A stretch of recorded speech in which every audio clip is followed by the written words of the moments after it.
Broadcasting live from atop the Rocky Mountains, the crossroads of the West. You are listening to the Liberty Roundtable Radio Talk Show. All right, happy to have you along, my fellow Americans. Sam Bushman and Dr. Scott Bradley on your radio. This is the broadcast for May 16th in the year of our Lord, 2025. This is Hour 2 at 2, promoting God, family, country, protecting life, liberty, and property. That's who we are. That's what we do. Using the checks and balances brilliantly put in place by the Founding Fathers in the supreme law of the land. We reject revolution. We stand for peaceful restoration of the greatest country on the face of the earth, ladies and gentlemen.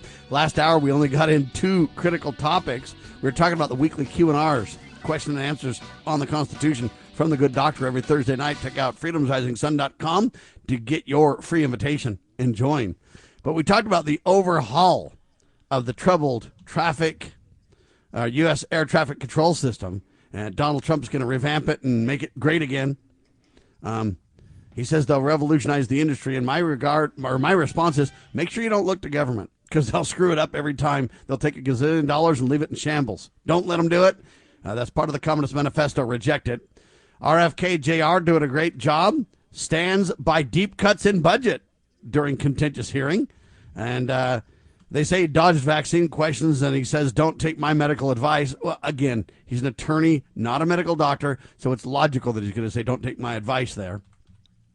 That's why I always tell people, I'm not an attorney. I'm just giving you my economic or, financial or whatever opinion. I'm not an attorney. You got to say that kind of stuff. And this idea that he dodged the vaccine question, I don't think so. What he didn't want is his own personal views to cloud the general discussion. The discussion isn't Bobby's views. The discussion is, are these vaccines safe and effective? And clearly, we know, documents prove, the government knows they're not safe and effective. That's why Ronald Reagan and clowns put back in 1986, this vaccine injury compensation fund, because they know when it goes wrong, hey, the vaccine companies can't take the hit, or pretty soon they'll be out of business. They'll get sued 66 ways from Sunday for all the clown show, criminal cover-ups and whatever. Nobody would take their products if people knew the truth. They just wouldn't. They'd say, no thanks, not in my arm. Whereas now, see, we've been propagandized by the media and the government and the manipulated fake news lies to the point where, so Bobby Kennedy wisely, I'm going to get rid of Dodge's vaccine questions, but wisely ignores vaccine questions and doesn't make it personal. I commend him. All right, moving on to another topic of this Sam, hour. Yes, sir. Before we move on to that, this is maybe a... Yeah, we could take like 40 hours on this topic if we're not careful, though. But one quick comment is that when the Federalist Papers were put out, Hamilton, Madison, and Jay wrote them. But they signed them with a pen name because it was like, okay, let's look at the principles. Let's not look at whether or not you like Jay or you like if this James person, Madison was your guy. Right. Yeah, so you took out the personalities, and that's exactly what Kennedy was doing. Take the personality out of this. Let's look at the principles. Let's look at the science. Let's make decisions based on those. It's kind of a matter of opinion, and my opinion doesn't matter. But if the science and the actual research that is done comes out and says this, and it's done the right way, not the way Anthony Fauci did it and some of his clowns. But the fact of the matter is, let's look at the facts and make decisions based on that, not somebody's opinion. And he was taking himself out of the opinion mode. And so that's the appropriate thing to do. Madison, Hamilton, and Jay did that with the Federalist Papers, and we were able to examine the principles rather than putting the personalities in it. So I guess we can move on now, but that's kind of where we are right now, where everybody's trying to make everything a kind of an opinion. Everybody has an opinion, just like everybody has a nose, but that doesn't mean the opinion has any validity. So let's look at the actual. Let's do the analysis, and then make some decisions. So the mainstream press says RFK dodges vaccine questions. I'm going to change it to wisely deflects or whatever. I don't know. Wisely deflects vaccine questions. That's right. Says not to take medical advice from him. Again, they act like that's a negative. I don't see how he can if he's not a medical, hey, the second you say, yeah, of course you should take advice from me. They're like, you're not even qualified. You're not a doctor. And okay, we go down. So everything they've done isn't with an effort to improve anything for anybody. And that's the problem I have with these hearings. Why even have them? So the clowns can go psychotic, so the demons can come out and just hate everything he says and does. At the end of the day, you've got a guy like RFK Jr. that's an attorney. He did well. He stood strong. But at the end of the day, we're no better off. We're worse off, because all we've done is just fractured society and tied it to opinions. And I mean, it reminds me of the Sadducees and the Pharisees talking to Jesus in a lot of ways. Now, I'm not comparing RFK to Jesus. I'm just saying we have the same attitude. There's not a shred of effort to improve things, make things better, unite people, create clarity or transparency or understanding, or there's none of that. There's only an attempt to destroy, mock, belittle, and divide. And these hearings have become a waste of time, because that's what it's turned into, Doctor. It is, but it's the people that are doing the questioning. It's not the quality of the individual before the Agreed, group. 100%. And that's why I don't compare it to Jesus in that Bobby Kennedy's like Jesus at all. I just compare it to, for the most part, an innocent person doing the very best they can, just being absolutely intentionally, creating confusion and casting dispersions on these people, wrongfully so, as you wisely said last hour. Hey, people are just trying to take advantage of people because of their words. They're trying to lay a pit for their neighbor. That's what's going on here. Let's be clear about that. All right. 5 takeaways from the Supreme Court hearing on what they call nationwide injunctions. Birthright citizenship is the discussion. The case could affect how judges block policies or future policies from the president, etc. Now, there's 2 kind of discussions here. One discussion is this hearing on nationwide injunctions. That's kind of topic 1. Topic 2 is birthright citizenship. It's kind of a subtopic of the broader discussion. Why do I say that? Because the first question becomes, can you have a single judge literally be above the president of the United States? I mean, you got thousands of judges in America. And can each one of them just shut down Trump on any topic they want to? So you got 1,000 naysayers that are above the president in America? Is that the way the founders envisioned the Supreme Court? I would say absolutely not. And so what happens is these Supreme Court people, they don't do their best to create clarity. What they try to do is walk tightropes. What they try to do is give enough, hey, we're going to throw this out to this group and this out to that group. And then think about a parade, and you're going down the road in the parade, and you're on a float, and you're just trying to make everybody happy everywhere. But you're not really digging in. So there's 5 takeaways that the Epoch Times has regarding this broader discussion about nationwide injunctions. Can these judges make nationwide injunctions? Is it beyond their purview or their jurisdiction, etc.? That's question 1. Question 2 is this deal about birthright citizenship. That's the 14th Amendment and all that kind of stuff. And what do the founders intend, and what's the real law, and what's supposition and opinion? So there's 5 takeaways. I find them interesting. 1, no final ruling on expected constitutionality discussions. Doctor, if they're not even going to talk about the constitutionality of this thing, what's the value in the Supreme Court of being involved here? The question is, hey, can a judge create a, quote, nationwide injunction? Is that constitutional? I say that it's not. Well, absolutely. These lower judges, if you will, that think they can step in the way of anything that's happening and make a nationwide injunction. Now, they may have within their jurisdiction a staying power, some kind of, okay, we're doing an injunction against this, temporary restraining order, whatever you want to call them, at that particular juncture within their jurisdiction. And then it needs to have a hearing, it needs to be adjudicated, it needs to be taken through the appeals process, whatever. But this idea that they can throw a log and derail the whole train because some judge in Cache Valley, Utah, decided this is the heartburn I've got over this thing. I'm going to stop everything in the whole nation. That's absurd. I mean, these lower judges and that's the have point in my mind. That's what the Supreme Court's for, is when we have split decisions. Hey, one district rules this, the other district rules that. There's a conflict. We got to resolve that conflict discussion. That's because there are jurisdictions. And so this idea that one of these clown appellate judges can just absolutely decide a whole nationwide injunction is bogus. So first, you've got to talk about the constitutionality about that. And If they have no final ruling on the constitutionality, then what are they even ruling on? If we can't use the supreme law of the land as our guide, what are we even ruling on then? Nothing but opinion from a bunch of whacked out rogue thugs that have proven themselves, in most cases, to be activists and violating their oaths in the first place. Number two, several judges, they say, are critical of Trump's order. Fine, you can be critical of it all day long. I'm critical of a single judge shutting down the president of the United States and giving each judge that power. Go ahead and skip the break. 3, dispute over court's historical authority. I think that's a fair discussion. The point that we're making, go ahead and skip the break. The point that we're making is that, hey, if you're a judge, you've got jurisdiction, but only in a given, realm, right? You don't just have unlimited. So we've got to discuss the court's historical authority with that. Is the court the last word on every topic in the nation? See, I don't think so. I don't think so at all. Congress can come to the table and clarify. That's what they need to be doing. 4, alternatives to a nationwide injunction. I think we need to discuss that. And I believe there's plenty of alternatives. Number 5, difficulties in involving lawsuits over birthright citizenship.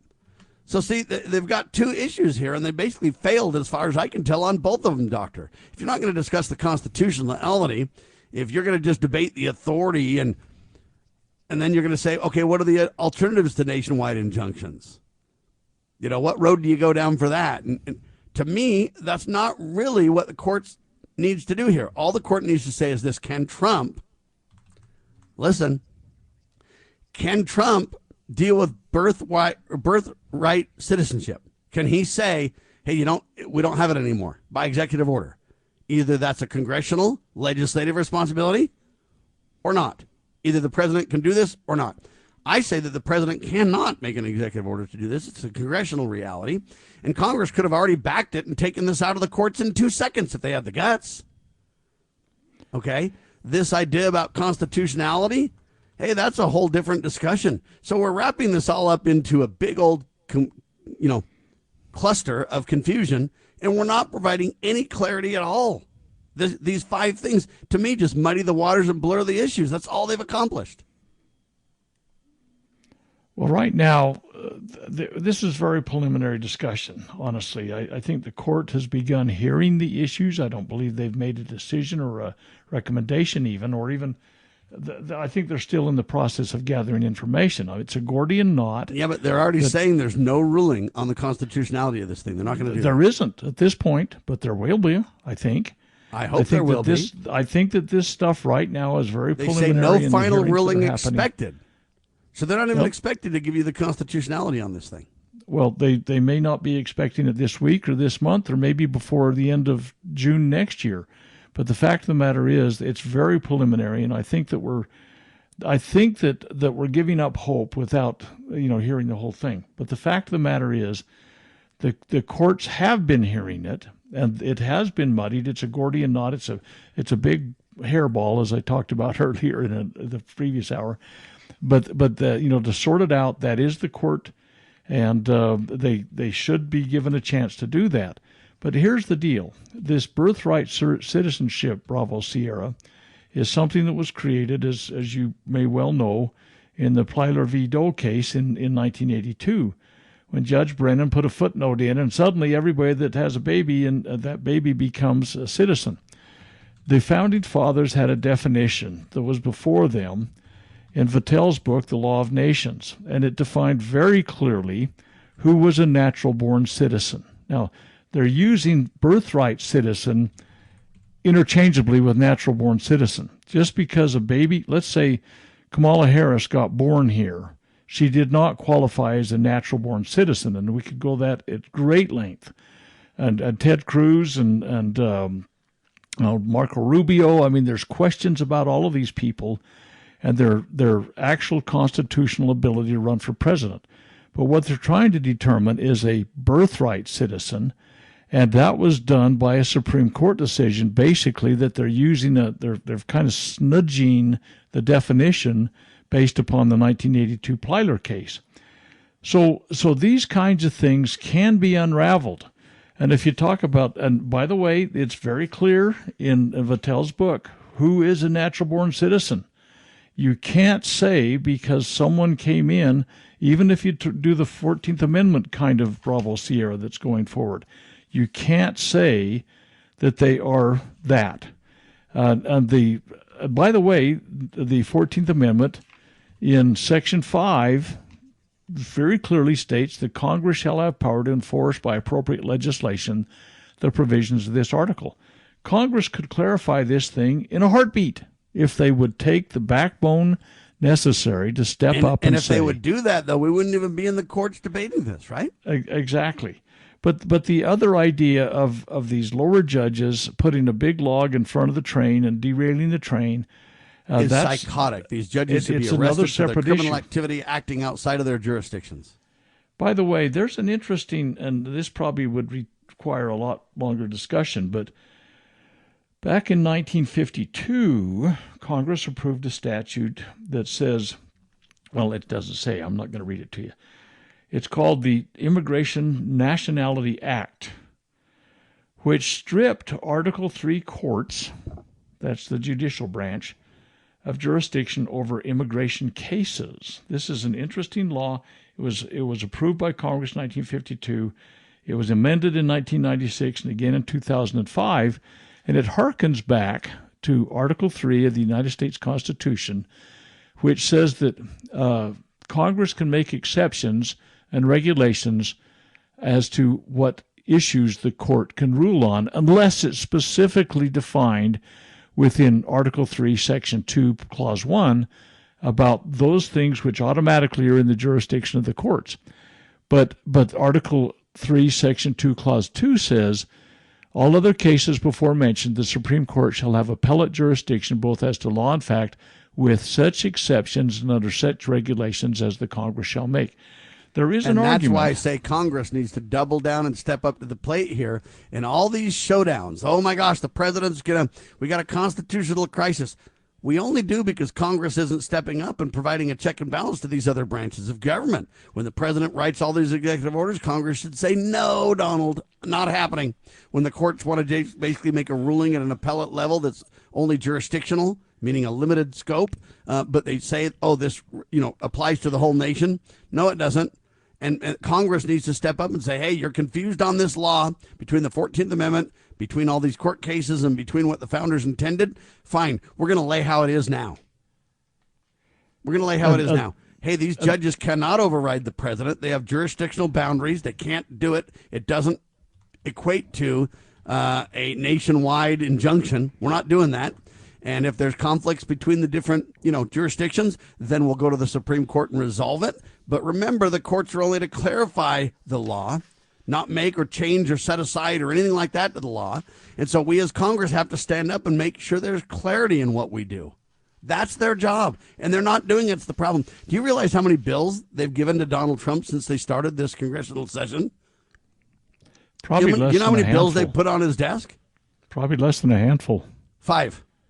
Okay, well, that's a handful. Yeah, 5. And one of them was to spend ourselves into oblivion for the next 6 months. Yeah, Congress is remiss in almost everything that they're doing right now, or not doing, I guess I should more appropriately say. But I don't think that the article that's written in the Epoch Times puts a bow on this thing and presents it the way it really is. I think that it's still an ongoing yeah, they're discussion. Mainly reporting on what happened as the court proceeded, what came out of it. And what came out of it is these 5 things that we're saying, hey, these are the discussions. There's 2 issues. There's the issue about, citizenship, birth. Then there's the issue about judges making things, quote, a national discussion or whatever you want to call it. Birthright citizenship, and then national injunctions. So, the Epoch Times is just trying to get people's arms around what the debates are, what the questions are, what the concerns are. I think they've done a pretty good job. There's 2 issues here. There's the injunction issue, nationwide, separately from the issue of birthright citizenship. And, hey, the judges are arguing about who has authority, arguing about what roads we should go down. They're not even looking towards a constitutional guidance. And this is what I mean. These judges are remiss. I've provided more clarity of what needs to happen than the court did, Doctor. What needs to happen is Congress needs to get this done, clarify the law, and move on. I don't think the court has made a statement on it yet. I think they're in their question and answer period, and I think that this will take some pretty deep dive on their part. I hope they're willing to do it, and I hope they're willing to use Vattel's definition of the law of nations, which was in the hands of the U.S. Congress at the time when the Constitution was being written, about what a natural-born citizen was, and the principal, shall we say, architects of the nation were well aware of what it talked about and the origins of a natural-born citizen definition. And if the courts will do that, I think they'll be able to clarify it well. I think Judge Brennan... Well, they could make it really simple, though. They don't need like days and months and years and all this stuff. They could simply come back. Look, their job is to interpret the law. And if the law is interpretable, then lay it out. If it's not, if it's convoluted and confusing, then you need to go back to Congress. Okay? So to me, this is very easy. When it comes to this, quote, national injunction, no, these jurisdictional judges don't have national jurisdiction. Therefore, there can't be a national injunction. Congress, that's the way it is right now. And when it comes to this birthright citizenship, the president, seems to think it's a certain way, and all these critics and judges seems to think it's another way. Either you can tell us what it is, court, or if you don't know, you have to say, we can't know. Congress, you got to clarify for us because we don't know what the law is. We can't interpret what we don't know. But see, it would take a huge humility on the court's side to admit that. But I look at the Barack or the Obama care example. Trump was going to get rid of it. Congress promised they'd get rid of it when they could. Then at the end of the day, the courts just said, oh, it stands. Well, the courts called it a tax. Congress said it wasn't a tax. Well, the courts can't call it a tax and just give their own opinion. And okay, the fact is, if Congress says it's not a tax, then I say, courts, you can't interpret the law because the law is confusing and you don't know what it is. You need to simply toss it in congressional lap and say, guys, you got to clarify this. We can't interpret a law that's so confusing nobody knows what your intentions are. I mean, can't we get there in a day? Why do we have to spend months and years, adjudicating this kind of stuff? We don't. I think a lot of times we get decisions that they're giving what they think the executive wants, for example. Yeah, but that's bogus. That's not their job. Well, but that's what Roberts did when he ruled on the Obamacare thing, and he made it a tax, and because Congress can tax, then it's a constitutional thing. Yeah, but he can't make it a tax. Congress said it wasn't a tax. I agree. I'm not arguing. You can't make it one. If Congress says it's not one, and if you say, I think it is one, and Congress says it isn't one, then you got to come back and say, well, then somebody's got to create clarity in the law. We'll define it once it's clear. But the judges have no, in my mind, authority just to say, we don't even know what the law is, neither does Congress, and we're arguing about it between Congress and ourselves, and we're just going to make the law then. No. Judges have no more integrity than normal people do, and they bend to influence. That's what they did in the Dreadful Scott. I call it that. It's a Dred Scott decision back in 1857, if I recall, where they wanted to say that this was the definitive statement about African Americans and citizenship and the lack of the probability of them ever getting it. Okay, they gave the decision that the executive wanted, and they said it was the definitive decision. No. The Roe v. Wade thing. I mean, all of these things are bad decisions, and just because a court makes a decision does not make it the gospel. It's not definitive. So we need more clarity. We absolutely do. But Congress could act. They should act. But I don't think they've got the backbone to act. 8647. You got it, Doctor? I'm not sure. 86. I know you don't know what I'm talking about. Oh, yeah, 86 and 47. 8647. That's to be executed and President Trump. All right, we're going to talk about that because that's the big hoopla in the media. Also, Palestinian death toll is something to be concerned about. Oh, boy, United Press International with that piece. We're going to talk about them both. We're going to do so on your radio. This is hard-hitting news the networks refuse to use. Liberty Roundtable Live with Dr. Scott Bradley, freedomsrisingsun.com. Hang tight, more in seconds on your radio.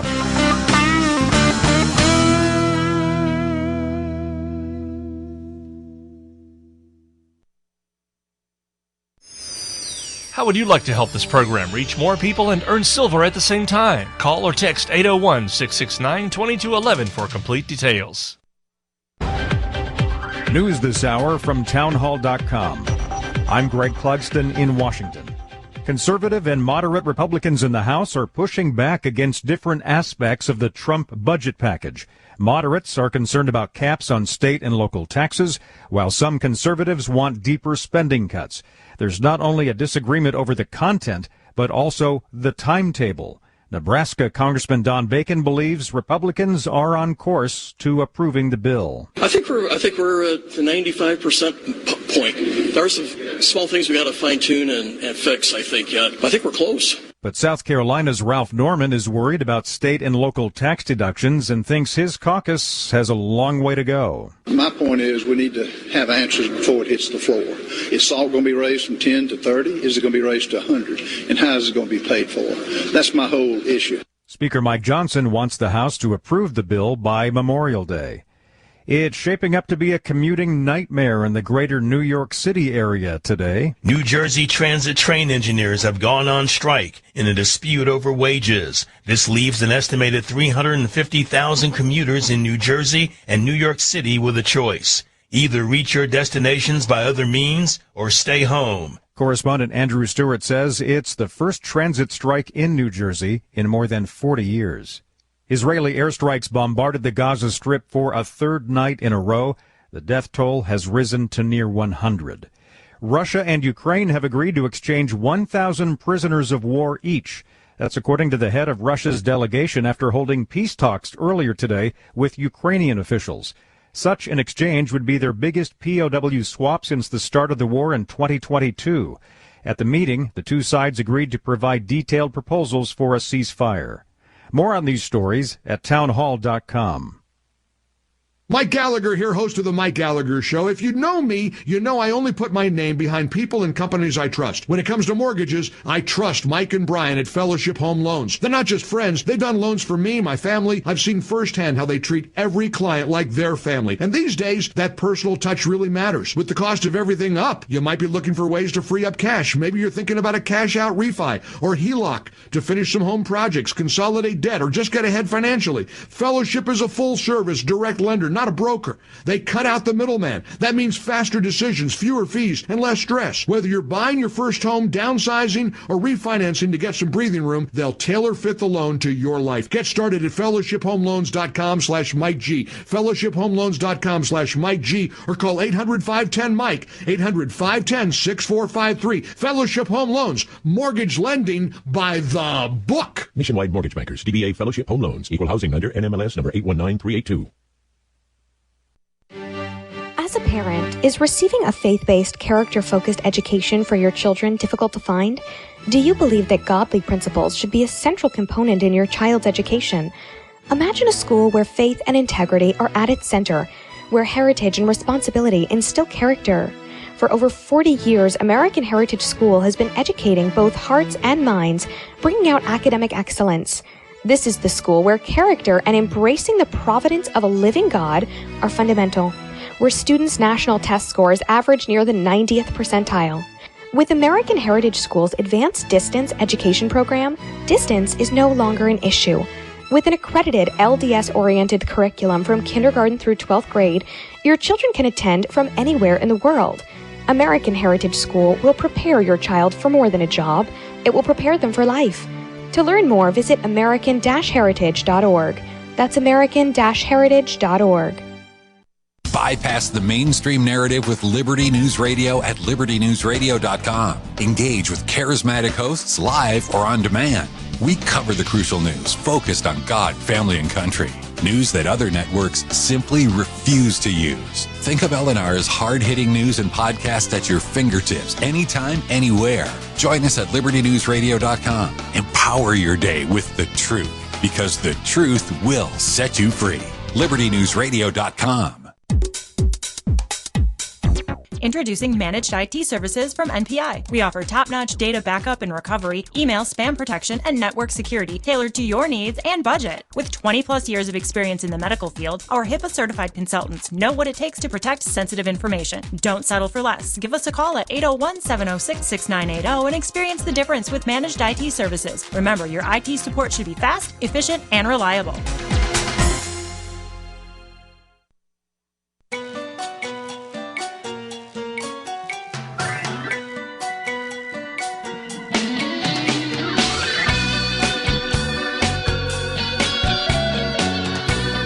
Broadcasting live from atop the Rocky Mountains, the crossroads of the West. You are listening to the Liberty Roundtable Radio Talk Show.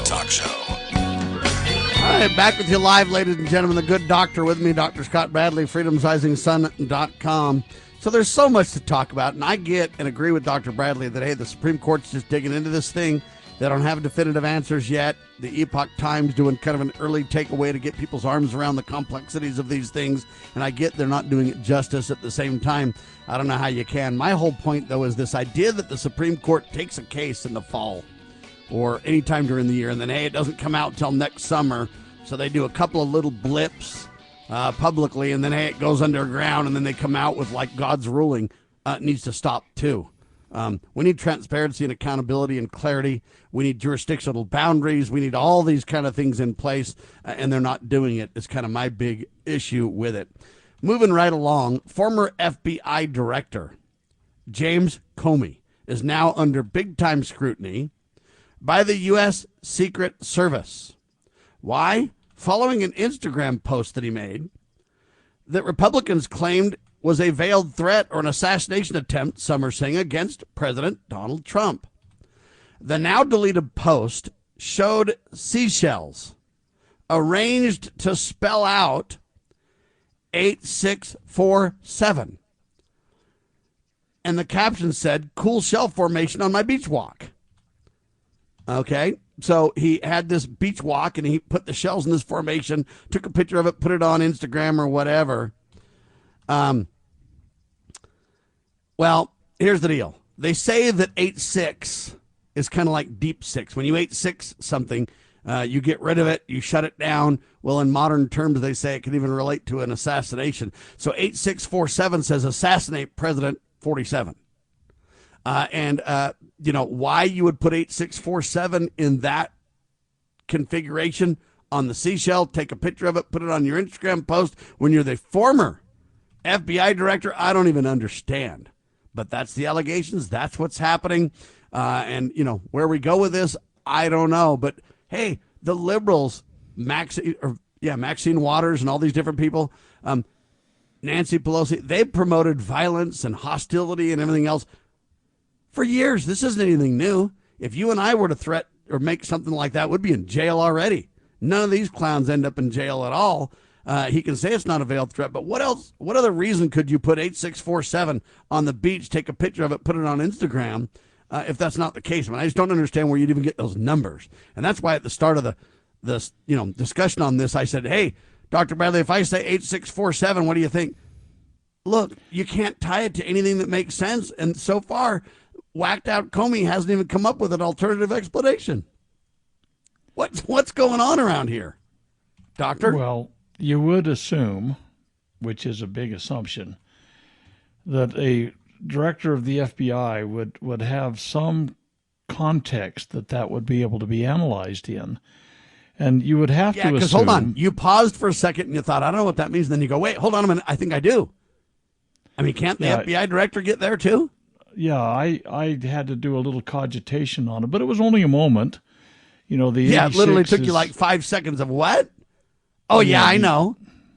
Okay, and this guy doesn't have a elimination clue? of or murder of or judicial, execution, whatever, of number 47, the President of the United States. Yeah, I mean, it took me a couple of seconds, but it was, okay, I can put these together. But the fact of the matter is that what am I? I'm, a nobody out in the Never Land. But the director of the FBI should know the vernacular of, the mob or whatever. We're going to 86 this guy, we'll execute him, whatever it is. And the fact is, it's a well-known fact that James Comey despises Donald Trump and was very much involved in his, all the troubles that he had in his first administration. And, Comey, my path first crossed with Comey in April of it was 2004. We were both testifying before Senate Judiciary Committee, and I had to listen to him drone on for, it seemed like, endless time. They gave, Comey and his cohort an endless amount of softball questions about the reauthorization of the Patriot Act, USA Patriot Act. And I had a few minutes that I could cross swords with Orrin Hatch as the chair of the Judiciary Committee. But I listened to James, and he sounded to me like, as I listened there, that he could be bought and sold based upon what answer they wanted to give, I mean, it was, Comey to me came out of that looking like, he just was a wet noodle. You could shape it wherever you wanted to go. Yeah, a criminal clown at the helm of doing the bidding of, whatever. And I look at this thing and go, look, why would you, even if you didn't mean anything by this, why would you take a picture of those seashells on the beach and put it on your Instagram? Why would you do that? Well, just some weird shell formation from an adult that says 8647? How would you come up with that in the first place? And two, why would you put it in seashells and then take a picture of it and put it on your Instagram? I mean, you can't give me any logical explanation except for an intention to divide and to bring this issue up, right? You had to have a knowledge of what it could be interpreted to be in order to do it in the first place. I mean, we could have put 7722 on there. What does that mean? I mean, but to have something that the intentionality of it is, those shells just didn't come together by happenstance from the Big Bang Theory, And it didn't hit the national press for that reason either. Somebody intentionally put that together, took a photo of it, put it on Instagram. And my question is, what's the motivation for that? So the Secret Service will be looking into this. But again, I don't trust the Secret Service when it comes to Trump protection. Do you, Doctor? Well, they've proven themselves. I guess DEA had a lot of blame to take for that, they say, in the past. But they've proven themselves rather incapable on previous events, not too long in the past, to be able to avoid that kind of problem. So, yeah, it's a real big issue, and is the Secret Service even constitutional? I think that there's reason to believe that we probably ought to have an organization. They do multiple things. They do the Treasury stuff for counterfeiting and stuff too, but certainly you'd want to make sure that the president was. That's not the FBI, sheriff, or doctor. Well, the FBI is even less constitutional, I think, because they become a national police force. Anyway, very interesting indeed. All I can tell you is we'll keep an eye on the ball. The Secret Service is supposed to be tracking this down. My expectations are Comey's above the law, so there'll be no accountability here. They'll be like, oh, we looked into it, it didn't mean any harm. There was a confusion there, blah, blah, blah, and it'll go away. Yeah, I think that it's probably going to be going out of the radar of anybody. The fact it came up at all on your show this morning is probably a miracle. But I think it's going to be quickly swept away and under the rug and, in the memory hole, whatever you want to call it. Just take out of this, there's two classes of people. If Dr. Bradley said it or I said it, would be in the clink right now. If James Comey says it, no harm, no foul there. And what I hope is that it's not code and somebody literally does the wet work for good old James. I pray that doesn't happen with all of my being. Oh, yeah. I mean, it's absolutely absurd that someone that should have the context in their own mind about these kind of things would even suggest something like this. It's insane. You got to be an adult in this thing and let the gatekeeper take control of your mind sometimes. I'm against Joe Biden in every sense of the word. I'm against Barack Obama and Bill Clinton in every sense of the word. I don't think there's anything they do, with rare exception, that I don't agree with them. I think they're politically wrong about everything. I think they're destroying the country. That's my opinion. But I would never wish any harm to come to any of them in a physical way. Now, I hope God lets them see the light. I hope there's they have a Paul to Saul or a Saul to Paul moment kind of a thing. But other than that, I wish them well, and I just wish they didn't have as much influence to manipulate the country as they do. But nevertheless, meanwhile, while all this is going on, right? The courts are doing their battle. Trump's battling. Comey's battling. I got this interesting headline from United Press International, and it scares me, and I don't like it. I don't like the picking sides between Israel lovers and Israel haters. It's almost like the Trump lovers and the Trump haters. Can't we just be, Israel realists or Trump realists? Can't we just, okay? So listen, here's the headline. Palestinian death toll tops 53,000 after, quote, Israel airstrikes pummel Gaza overnight. Do you realize that just happened, Doctor? Yes. And in fact, 53,000. How big is your city, Doctor? Well, the whole metro area is probably a little bigger than that, but that's a lot of people. But not much. I mean, it's a very good comparison, though. It's your whole city wiped out.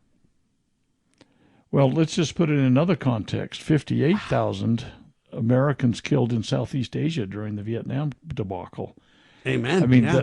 But overnight, and how many people are even going to be talking about this today? You wiped 53,000 people off the planet, and Israel, the one that's supposed to be the innocent one taking the beatings from all the wicked evil people, they measured out 53,000 deaths. Okay? Well, that's since, of course, the October, thing that happened with the Hamas thing. It's just not one night, just so there's clarity, but it's a cumulative thing. I believe the number is much higher than that personally because of the collateral damage with sickness and those kinds of things. These are people that took shrapnel or a bullet or something like that and died in an explosion. But the fact of the matter is that when you throw in all of the the little children and old people that died because of the lack of sanitation, and they picked a disease up and died because the water system had been bombed into non-existence, it's probably several 100,000. I mean, who can put a number on it? But it's probably 700,000 related deaths that can be directly attributed back to the actions Israel has taken in the Gaza Strip. Anyway, after a night of airstrikes that killed at least 50 people. So, we're topping the numbers based on this total that just continues to ratchet up, as Dr. Bradley says. But what are we doing? Why is this happening? I thought that we're like, hey, Israel, they're the innocents that are being abused by these terrorists. But yet they're committing these strikes. It's now top 53,000 in a longevity number there. And you go, man, I don't even know how to respond to that. That's UPI, though. They're a news service. They're not picking sides. They're just saying, hey, here's the numbers. And I'm just saying, why do we have 53,000 dead over there with that? And then we're going to back Israel and arm them to the teeth, fund them and train them and do all the things that we're doing? Why? We've got to stop it, Doctor. Well, over the last few days, I've been reviewing the authorizations that Trump has been putting out for these armaments that are being sent to Israel. And it's like, oh, we've got to have defensible borders. Well, it's really interesting to me how many thousands, tens of thousands, maybe hundreds of thousands of civilian Palestinian people have been killed by Israel using American 2,000-pound bombs, 1,000-pound bombs, or artillery rounds, or I don't know, we probably even send sniper rounds to them for them to kill the kids in the streets.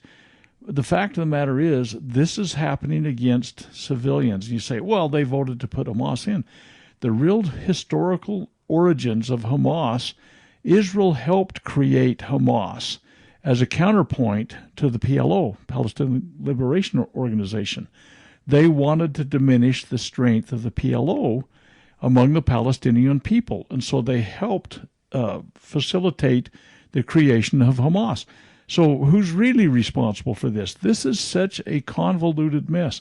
You look at what's happened with Hezbollah. You look at what's happening in Syria. You look at what's happening with the involvement in Israel and all of these things, and it is absolutely... It's absolutely a charade that we're being fed every single day about who's at fault for this or that or the other. When clear back in the 1930s, the precursor to the IDF, the Israel Defense Force, those guys were blowing up Palestinian villages at night while the people were in their bed, driving them to enclaves. Further, it's almost like the stuff that happened at Acre during the Crusades when Richard the Lionhearted brought together a whole bunch of the Palestinian people and put them to the sword. And that's exactly what's been going on since the 1930s. And it's just absurd to say, oh, this thing in October, that was unprecedented and it was unprovoked. No, it's been going on for 80, 90 years. And we just need to understand the historical aspects of this. We as Americans do not look at history. Putin is far better in his Russian history than we are in our American. What I find fascinating about this whole discussion, though, is that why do we want to pick sides, though, at all? Why do we need to pick sides? And the Christians say, well, biblically, you got to stand with Israel. And my response is, I don't believe this is a biblical discussion. You've got wicked governments running off the rails everywhere. So Chuck Baldwin wrote a column, and I know this is a different war, different discussion a little bit, but it's similar in nature to where Trump wants to blame Biden for all the wars, but now headline says Donald Trump now owns the Ukraine war. ChuckBaldwinLive.com. Why do we say that?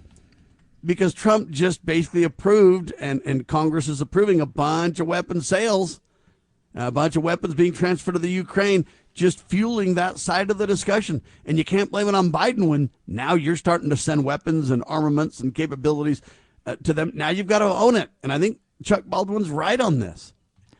And I think Trump's less of a warrior than some maybe. But at the end of the day, I don't see that he's backing away from these wars like I would want him to. Well, there's a bunch of strings that need to be pulled on this thing here, too, that I think are very, very concerning. And the idea, since Trump's come into office, the Ukraine, death shipments have stopped. But what's happening right now is that there's going to be commercially obtained military armaments by Ukraine. And I think the reason they feel they're at liberty to do such a thing and have the means to do such a thing is because of the mineral agreement that Trump just negotiated, which they believe will give them a cash flow, and they're going to be able to purchase these weapons, and the president has to approve the purchase of these weapons. These are not coming out of a freebie like Biden was just shipping to them. They're going to purchase military armaments to be used in their stuff that's going on with Russia. And so Trump is approving that, and it's probably $50 million initially is what they're going to do.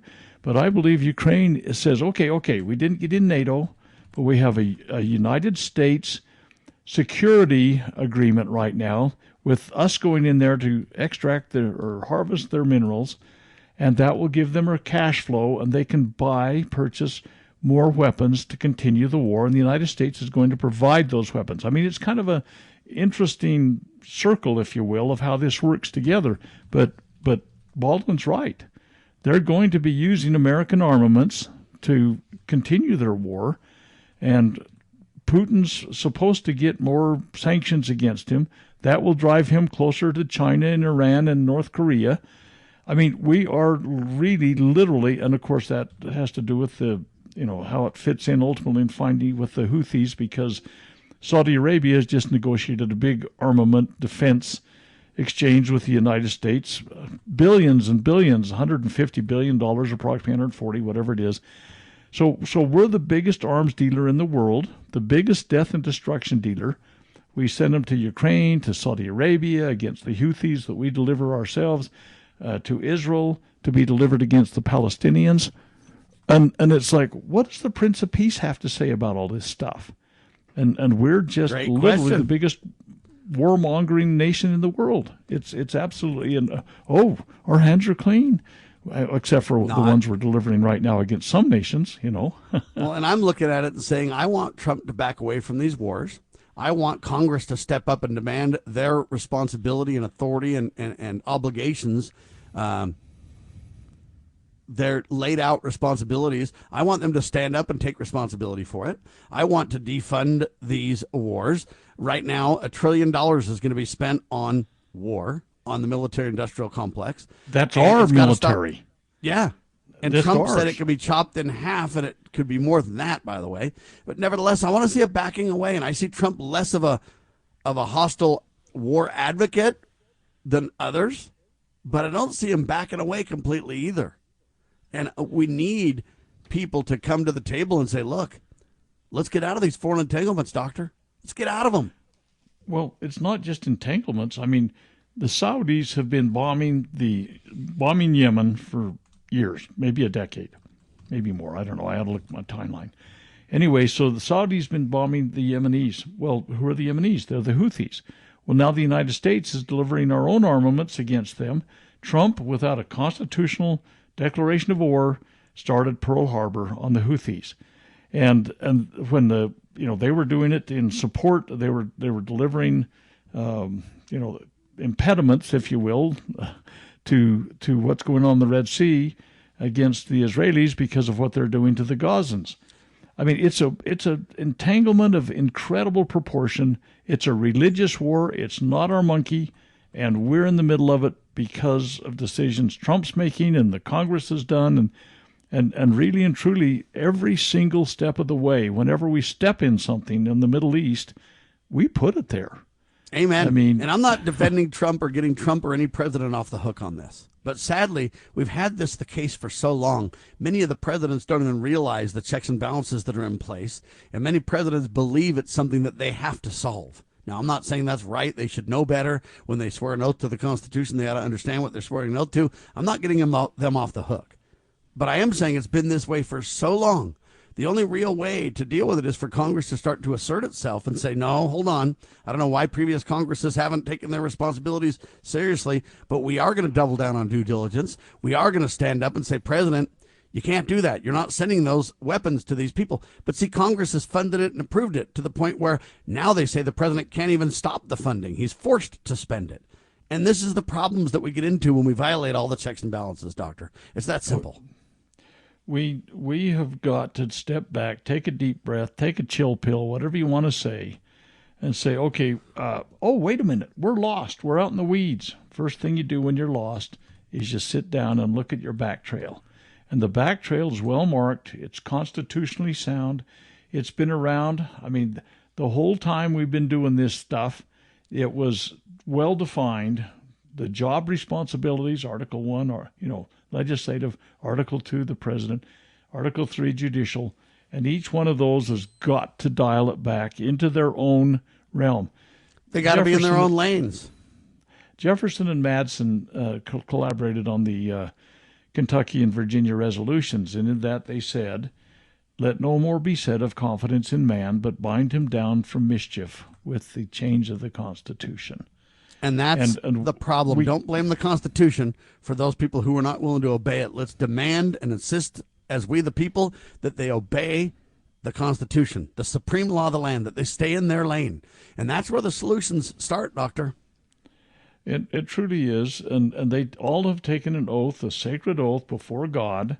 And we could go back and review what the founders said about oaths, whether you said, so help me God or not. It is before God, and it imprecates his vengeance. That means it invites his vengeance if you do not abide by it. And they all took that oath. Every single stinking one of them has done that. Some of us took it when we went in the military. I mean, in other circumstances, there's no expiration date. We take an oath to uphold that supreme law. And when you say supreme law, I mean that it's supreme in its jurisdiction. It doesn't get to tell you how many different, the law of the land, the supreme law of the land is limited to those defined delegated authorities. And you can't step beyond that. Yeah, it sets the contract. And anything not listed in the contract is not part of the contract. How's that?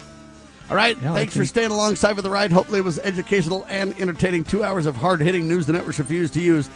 Check out freedomsrisingsun.com for the Collegiate Series to Preserve the Nation and to sign up for the weekly webinars and more. For Dr. Scott Bradley and Sam Bushman, thanks so much for being alongside for the ride. Check out lovingliberty.net, our nationally syndicated radio network with incredible talk radio around the clock. And God save the Republic of the United States of America.